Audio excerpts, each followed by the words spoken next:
नमस्कार भैया।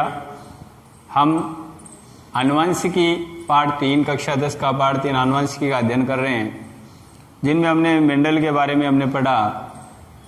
मेंडल के नियमों का अध्ययन करने से पहले हमें कुछ आनुवंशिकी शब्दों के बारे में अध्ययन करना बहुत ज़रूरी है, जिसका हम आनुवंशिकी शब्दावली के अंतर्गत करते हैं। और इनमें से कोई भी एक प्रश्न, जैसे वो परीक्षा में पूछा भी जाता है परिभाषा के रूप में कि लक्षण प्ररूप किसे कहते हैं, जीन प्ररूप किसे कहते हैं, जीन किसे कहते हैं, युग्म विकल्पी किसे कहते हैं, तो छोटे प्रश्नों में अवश्य पूछे जाते हैं। तो इनका हम अध्ययन करेंगे, क्योंकि बिना इनका अध्ययन करे हम आनुवंशिकी के नियमों का सही प्रकार से समझ नहीं सकते। उन्हें हम सही प्रकार से समझ नहीं सकते, इसलिए उनको समझने के लिए हम इनके बारे में अध्ययन करेंगे। तो इनमें सबसे पहले आता है जीन, जिसके बारे में हमने पहले भी पढ़ा था। जीन क्या है? वह कारक जो किसी लक्षण को नियंत्रित करता है, वह कारक जो किसी लक्षण को नियंत्रित करता है उसे जीन कहते हैं। मेंडल ने जो कारक शब्द का उपयोग किया था, जीन के बजाय कारक शब्द का उपयोग किया था, उसको जोहानसन नामक वैज्ञानिक ने, जो एक नाम था वैज्ञानिक जिसका नाम था जोहानसन, उन्होंने कारक शब्द को जीन नाम दिया। तो परीक्षा में पूछा जाता है कि कारक शब्द को जीन नाम किसने दिया, तो वैज्ञानिक था जोहानसन। तो जीन क्या होते हैं? वह कारक जो किसी भी लक्षण को नियंत्रित करता है, जीन कहलाता है। दूसरी परिभाषा आती है युग्म विकल्पी। कोई भी लक्षण हो, चाहे वो पौधे की लंबाई हो, बीज का आकार हो, या फली की संरचना या उसकी आकृति हो, कोई भी लक्षण हो, किसी भी एक लक्षण को नियंत्रित करने वाले जीन के दो विपर्यासी विपरीत स्वरूप, जो विपर्यासी स्वरूप होते हैं, उन्हें हम युग्म विकल्पी कहते हैं। जैसे हम पौधे की जब लंबाई की बात करते हैं, तो जो पौधे की लंबाई है उसको नियंत्रित करने वाले दो युग्म विकल्पी होते हैं। एक तो होता है दो युग्म विकल्पी, एक तो कैपिटल डी का मतलब होता है, कैपिटल डी वह युग्म विकल्पी है जो पौधे की लंबेपन की लक्षण को नियंत्रित करता है।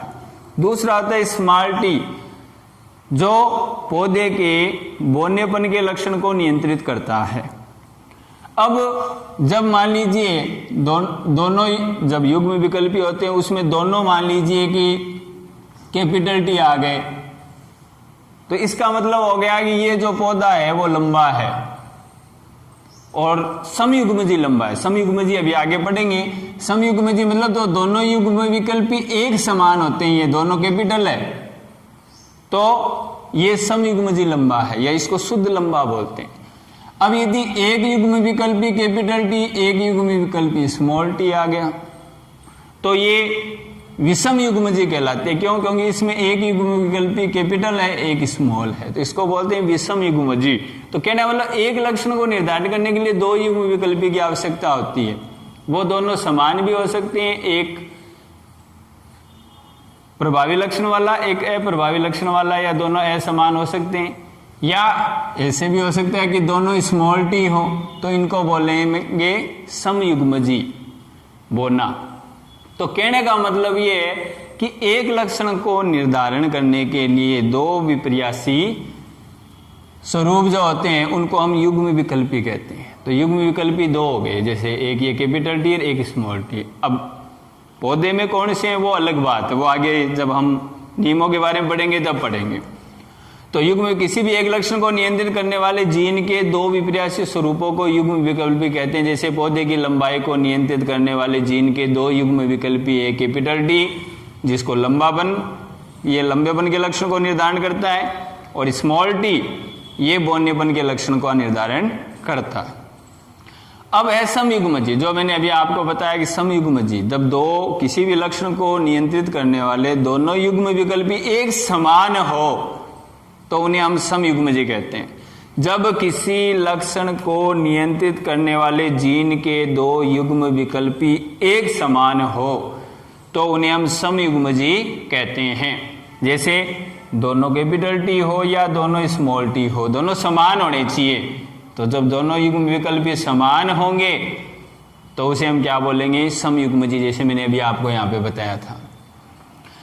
एक विषम युग्मजी में क्या होता है कि जब किसी लक्षण को नियंत्रित करने वाले जीन के दोनों युग्म विकल्पी है वो असमान हो, असमान मतलब एक कैपिटल टी एक स्मॉल टी, तो उन्हें क्या बोलेंगे, विषम युग्मजी भी बोलते हैं, इनको अशुद्ध भी बोलते हैं। तो समान हो तो वो समयुग्मजी, असमान हो तो वो विषम युग्मजी। अब आता है लक्षण प्रारूप। किसी सजीव की बाह्य प्रकृति का मतलब जिन लक्षणों के द्वारा हम उसको बाहर से पहचान कर सकें, लंबापन, बोनापन। तो लंबापन कि हमें पौधा देखने से पता चल जाता है कि ये पौधा लंबा है, ये पौधा बोना है, उम्र दोनों की समान है लेकिन एक लंबा और एक बोना है। तो मतलब बाह्य प्रकृति जो बाहर से देख के हमें ज्ञात हो जाती है, उसके लक्षण के बारे में हमें पता चल जाता है बाहर से देखने से, उसे बोलते हैं लक्षण प्रारूप। तो किसी भी सजीव की बाह्य प्रकृति को लक्षण प्रारूप कहते हैं। जैसे लंबा पौधा, अब लंबा पौधा है वो कैपिटल डी भी हो सकता है, कैपिटल डी स्मॉल टी भी हो सकता है, लेकिन जब हम लक्षण प्रारूप लिखते हैं, अनुपात लिखा जाता है, तो उसमें समयुग्मजी विषम युग्मजी नहीं लिखा जाता, सीधा लिखा जाता है लंबा या बोना। हमेशा ध्यान रखना, लक्षण प्रारूप में केवल ऐसे लिखे जाते हैं लंबे या बोने, ऐसे नहीं लिखे जाते। जब अनुपात लिखते हैं देखिए समयुग्मजी लंबे या विषम युग्मजी लंबे, तो समयुग्मजी में ये भी लंबा है ये भी लंबा है, तो दोनों को एक साथ काउंट किया जाता है। जब इनकी काउंटिंग होती है तो दोनों को लंबेपन में जोड़ा जाता है जब लक्षण प्रारूप लिखते हैं। लेकिन जब जीन प्रारूप लिखा जाता है तो इसकी काउंटिंग अलग होती है, इसकी काउंटिंग अलग होती है। क्यों? क्योंकि वो आनुवंशिक रचना है, ये इनकी आनुवंशिक रचना है। तो लक्षण प्रारूप किसी भी सजीव की बाह्य प्रकृति को लक्षण प्रारूप कहते हैं। जीन प्रारूप किसी भी सजीव की आनुवंशिक रचना को, जीन प्रारूप जो उसकी आनुवंशिक रचना कैसी है, लंबा है। अब लंबा तो समयुग्मजी भी हो सकता है और लंबा विषम युग्मजी भी हो सकता है, तो बाहर से देखने से ये थोड़ी पता चलता है कि कौन सा समयुग्मजी है कौन सा विषम युग्मजी। तो उसकी जो आनुवंशिक रचना कैसी है, उस आनुवंशिक रचना को हम बोलते हैं जीन प्रारूप। जैसे शुद्ध या समयुग्मजी लंबा, तो ये तो है समयुग्मजी लंबा और ये है विषम युग्मजी। बाहर से लक्षण प्रारूप में दोनों लंबे हैं, लेकिन जब जीन प्रारूप की बात करेंगे तो इसे समयुग्मजी लंबा बोलेंगे या शुद्ध लंबा बोलेंगे, और जो ये है कैपिटल डी स्मॉल टी वाला, इसको विषम युग्मजी लंबा बोलेंगे। प्रभावी लक्षण, प्रभावी लक्षण किसे कहते हैं? जब समयुग्मजी जनकों के मध्य, जब प्रभावी या प्रभावी लक्षण के बारे में जानना हो तो समयुग्मजी जो जनक होते हैं उनका उपयोग किया जाता है। तो जब समयुग्मजी विपरीत लक्षण वाले, जैसे एक नर हो गया एक मादा हो गया, या एक लंबा हो गया एक बोना हो गया, होनी चाहिए अलग, तो समयुग्मजी जनकों के मध्य संकरण कराया जाता है। तो जो लक्षण अपने आप को F1 पीढ़ी में, पहली जो पीढ़ी जनक पीढ़ी से जो पीढ़ी बनती है उसे F1 पीढ़ी बोलते हैं। जनक पीढ़ी से जो संतति पीढ़ी, पहली जो संतति पीढ़ी बनती है, फर्स्ट संतति पीढ़ी जिसको बोलते हैं, उसे F1 पीढ़ी कहते हैं। F1 पीढ़ी में अभिव्यक्त करता है उसे हम प्रभावी लक्षण कहते हैं। तो जो लक्षण F1 पीढ़ी में दिखाई देता है उसे हम प्रभावी लक्षण कहते हैं। अब समयुग्मजी के मध्य जब संकरण कराएंगे तो दोनों में से एक ही लक्षण प्रकट होता है, दोनों लक्षण प्रकट नहीं होते, और जो लक्षण F1 पीढ़ी में प्रकट होता है वो प्रभावी लक्षण कहलाता है। अप्रभावी लक्षण, जब समयुग्मजी जनकों के मध्य संकरण कराया जाता है तो लक्षणों के जो लक्षण अपने आप को F1 पीढ़ी में अभिव्यक्त नहीं करते हैं उन्हें हम अप्रभावी लक्षण कहते हैं। तो अब हम आगे बढ़ते हैं। एक संकर संकरण, एक संकर संकरण किसे कहते हैं? वह संकरण जिसमें एक लक्षण की वंशागति का अध्ययन किया जाता है। वंशागति हेरिडिटी जो हमने पीछे पढ़ा है, लक्षणों का एक पीढ़ी से दूसरी पीढ़ी में स्थानांतरण वंशागति कहलाता है। तो वह संकरण जिसमें एक लक्षण, मतलब एक लक्षण को लेकर ही वंशागति का जब अध्ययन किया जाता है तो उसे एक संकर संकरण कहते हैं।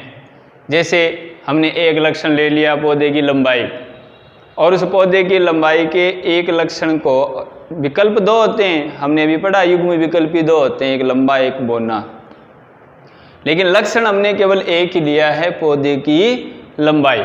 और उस एक लक्षण को लेकर हम जब उसकी वंशागति का अध्ययन करते हैं तो उसे हम एक संकर संकरण कहते हैं। और एक संकर संकरण से प्राप्त जो अनुपात प्राप्त होता है उसे एक संकर संकरण से प्राप्त जो अनुपात, जो पादपों का अनुपात प्राप्त होता है उसे हम एक संकर अनुपात कहते हैं। तो ये हो गया एक संकर संकरण और एक संकर अनुपात। दूसरा द्विसंकर संकरण। तो द्विसंकर संकरण में दो लक्षण ले लेंगे, जैसे बीज का आकार और बीज का रंग। हमने दो लक्षण ले लिए, एक तो बीज का आकार ले लिया, बीज के आकार पे दो विकल्प होते हैं, एक गोल होता है एक झुर्रीदार होता है। बीज के रंग में दो होते हैं, एक हरा होता है एक पीला होता है, वो इसके युग्म विकल्पी है। लेकिन लक्षण हमने क्या लिए? दो, एक बीज का आकार और एक बीज का रंग। तो दो लक्षणों को लेकर जब वह संकरण जिसमें दो लक्षणों की वंशागति का अध्ययन किया जाता है उसे हम द्विसंकर संकरण कहते हैं। और द्विसंकर संकरण से प्राप्त अनुपात को द्विसंकर अनुपात कहते हैं। तो ये हो गई एक लक्षण को लेकर करते हैं उसे एक संकर संकरण, दो लक्षणों को लेकर करते हैं उसे द्विसंकर संकरण। तो लक्षण दो लेते हैं तो अलग हो जाता है, एक से लेते हैं तो अलग हो जाता है। इनके बारे में आगे हम विस्तृत अध्ययन करेंगे चार्ट बना के। अब आगे है त्रिसंकर संकरण। वही बात, तीन लक्षणों को लेकर वंशागति का जब अध्ययन करेंगे तो उसे त्रिसंकर संकरण कहते हैं। तो वह संकरण जिसमें तीन लक्षणों की वंशागति का अध्ययन किया जाता है उसे त्रिसंकर संकरण कहते हैं। बहुसंकर संकरण, तीन से भी ज्यादा, 4 ले लिए, 5 ले लिए, 6 ले लिए, तो वह संकरण जिसमें कई लक्षणों की वंशागति का एक साथ अध्ययन किया जाता है उसे बहुसंकर संकरण कहते हैं। तो इनमें मुख्य दो हैं, एक संकर संकरण, द्विसंकर संकरण, जिसका हम इस पाठ में अध्ययन करेंगे क्योंकि इन्हीं पर आधारित जो मेंडल के नियम है। अब इसके बाद में आगे बात करते हैं हम जनक पीढ़ी की। जनक पीढ़ी किसे कहते हैं? संतति प्राप्त करने के लिए, संतान प्राप्त करने के लिए जिन पौधों के मध्य संकरण कराया जाता है उन्हें जनक पीढ़ी कहते हैं। और एक चीज ध्यान रखना कि मेंडल ने लगभग जितने भी प्रयोग कराए थे उनमें जो जनक पीढ़ी में जो पौधे लिए या उन वो सारे समयुग्मजी थे, क्योंकि समयुग्मजी से ही सही परिणाम प्राप्त होते हैं। तो ये हो गई जनक पीढ़ी। संतति प्राप्त करने के लिए जिन पौधों के मध्य संकरण कराया जाता है या जिन जीवों के मध्य संकरण कराया जाता है उसे जनक पीढ़ी कहते हैं। फिर आता है अवन पीढ़ी। अब जनक पीढ़ी के मध्य जब संकरण कराएंगे तो इनसे जो संतान प्राप्त होगी, जो संतति प्राप्त होगी, प्रथम पीढ़ी कहलाती है, उसे हम F1 पीढ़ी बोलते हैं। तो अवन पीढ़ी, जनकों के मध्य संकरण से प्राप्त प्रथम पीढ़ी संतति को अवन पीढ़ी कहते हैं। जो प्रथम पीढ़ी प्राप्त होगी, जो संतान प्राप्त होगी प्रथम पीढ़ी की, उन्हें हम क्या बोलते हैं? F1 पीढ़ी बोलते हैं। F2 पीढ़ी, F1 पीढ़ी के मध्य जब स्व संकरण या परागण कराते हैं तो F1 पीढ़ी के संकरण से प्राप्त द्वितीय पीढ़ी संतति को F2 पीढ़ी कहते हैं। इसके अलावा भी शब्दावली में कुछ शब्द है लेकिन उनको यहाँ नहीं पढ़ के हम उनका विस्तृत अध्ययन करेंगे जो हम अगले वीडियो में करेंगे। जैसे संकर पूर्व संकरण किसे कहते हैं? अब संकर पूर्व संकरण दो प्रकार का होता है, तो इसलिए हम उसके प्रकारों के बारे में, व्युत्क्रम संकरण है तो उनके बारे में हम अगले वीडियो में विस्तृत अध्ययन करेंगे ताकि आपको वो पूरा डिटेल से समझ आए। इनमें भी हम जो हमने कुछ चीज़ें पढ़ी है उनका हम आगे अध्ययन करेंगे विस्तृत। जैसे एक संकर संकरण है, इसके बारे में आगे विस्तृत चर्चा करेंगे, द्विसंकर संकरण के बारे में आगे विस्तृत चर्चा करेंगे। लेकिन ये जो शब्द आज हमने पढ़े हैं वो परिभाषाएं भी परीक्षा में पूछी जाती है तो प्रश्न की दृष्टि से भी महत्वपूर्ण है और आगे पाठ समझने की दृष्टि से महत्वपूर्ण है, क्योंकि बिना इनके पढ़े आगे पाठ समझ में नहीं आता है। इसलिए क्योंकि इन शब्दों का हम बार बार बीच बीच में उपयोग करते हैं, तो जब पढ़े हुए होंगे तभी हमें ये समझ में आएंगे। तो अगले वीडियो में हम आगे इनके बारे में अध्ययन करेंगे। तब तक के लिए आप इसको अच्छी तरह से तैयार करें ताकि आपको आगे पाठ में कोई असुविधा न हो। धन्यवाद। जय हिंद, जय भारत।